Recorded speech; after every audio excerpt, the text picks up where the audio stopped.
Сәлем, бүгінгі өтетін тақырыбымыз сұрау есімдіктері. Сұрау есімдігі жауап алу мақсатымен қойылған сұрақтар. Сұрау есімдігі мына сөздер: кім, қай, қандай, қайда, неше, нешінші. Мысалы, сенің атың кім? Менің атым Арман. Сен қай елден келдің?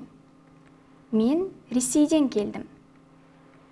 Мамандығың қандай? Мамандығым заңгер. Сен қайда тұрасың?